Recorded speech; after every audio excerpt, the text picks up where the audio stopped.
सुधा, जल्दी करो, देर हो रही है मुझे। न जाने क्या करती रहती हो, तुम्हारा तो काम ही खत्म नहीं होता।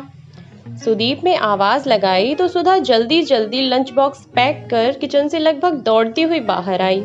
सॉरी सुदीप, आज सुबह नींद ही नहीं खुली जल्दी, थोड़ा लेट हो गया। तुम्हारा तो रोज का है, सुदीप ने गुस्से में जवाब दिया और ऑफिस जाने के लिए निकल गया। सुधा बुझे हुए मन से वहीं खड़ी सुदीप को जाते हुए देखती रही।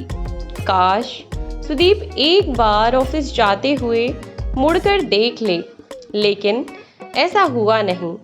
सुधा अपने मन को समझाते हुए अंदर आ गई और बच्चों के स्कूल जाने की तैयारियों में लग गई।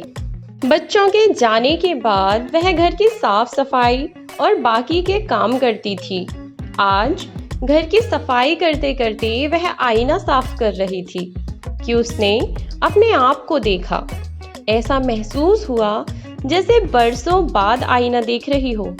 कभी घंटों तक आईने के सामने बैठकर श्रृंगार करने वाली आज खुद को पहचान ही नहीं पाई। सूनी आंखें जिसके नीचे काले घेरे हो गए हैं, रूखा चेहरा जिस पर ध्यान नहीं देने से आने वाली झुर्रियां उसे उम्र से अधिक बड़ा बताने लगीं। उसके सुंदर घने काले लंबे बाल जिससे कभी सुधा को इतना प्यार था कि उसे घंटों सवारा करती और किसी को छूने तक नहीं देती थी।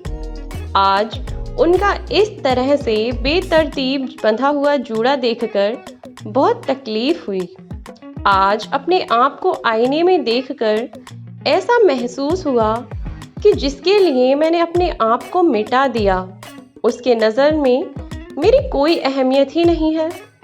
सुधा का मन अतीत के उन गलियारों में भटकने लगा जिसमें सुधा की हंसी, खिलखिलाहट, सहेलियों के साथ गप्पे मारना, उनके साथ घूमना, अपने पसंद के सारे काम करना जिसका उसे मन करता था, उसका सुंदर रूप जिसे देखकर दादी हमेशा कहती, तू तो चांद का टुकड़ा है लाडो, तुझे जो वर कर ले जाएगा वह बड़ा ही सौभाग्यशाली होगा। पढ़ लिख कर हमेशा अपना एक नाम, एक वजूद बनाने की चाह न जाने कब और कहाँ खो गई इन जिम्मेदारियों के बीच।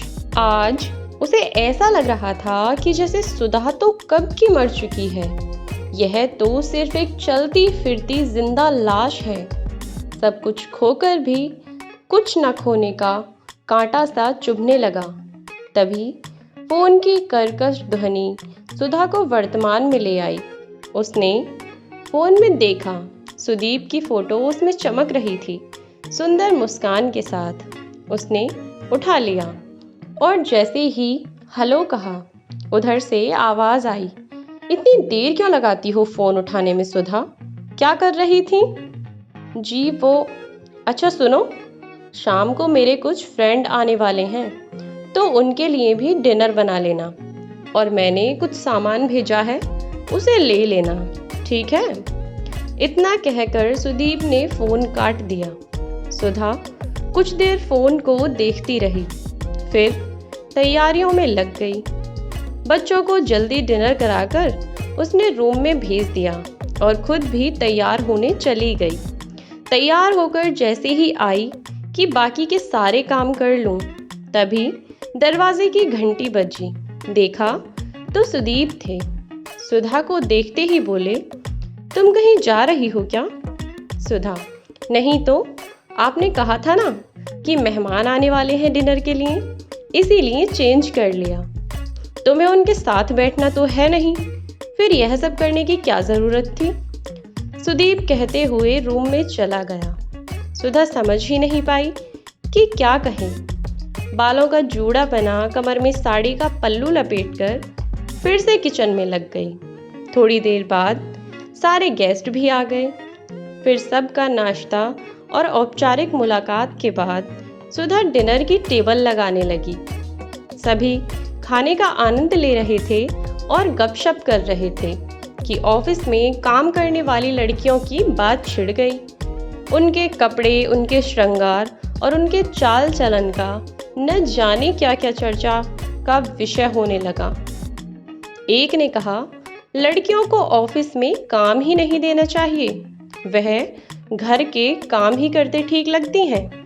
तभी सुदीप ने भी कहा, सही कह रहे हो, उन्हें जितना बांध कर रखो उतना ही समाज सही रहेगा, क्राइम कम होगा। मुझे तो पहले का ही रिवाज ठीक लगता है। घूंघट करके जब औरतें रहती थीं, घरों से बाहर नहीं जाती थीं, और जब जाती भी थीं तो किसी के साथ जाती थीं। और अब बाहर निकलकर कौन सा तीर मार लेती हैं। आज भी तो घर का सारा भार हम पुरुष ही उठाते हैं। तो क्या जरूरत है यह सब महिला सशक्तिकरण का नाटक करने की। फिजूल का सबका दिमाग खराब कर रखा है। आज सुधा को सुदीप के विचारों को सुनकर ऐसा लग रहा था जैसे किसी ने जिंदा ही उसे भट्टी में झोंक दिया हो। उसके अंदर जैसे ज्वालामुखी फटने लगा। वह अब अपने आप को रोक नहीं पाई, क्योंकि बात सिर्फ उसके अपमान की नहीं थी, बात समस्त स्त्री जाति के सम्मान की थी। सुधा बोली, बड़े ही सुंदर विचार हैं तुम्हारे सुदीप, और तुम्हारे इन मित्रों के भी। तुम लोगों को क्या लगता है कि हम औरतें करती क्या हैं? काश तुम लोग यह समझ पाते कि औरत ईश्वर की सबसे खास रचना है। तुम लोगों को जरा सी चोट लग जाए या एक हड्डी टूट जाए तो इतना चिल्लाते हो।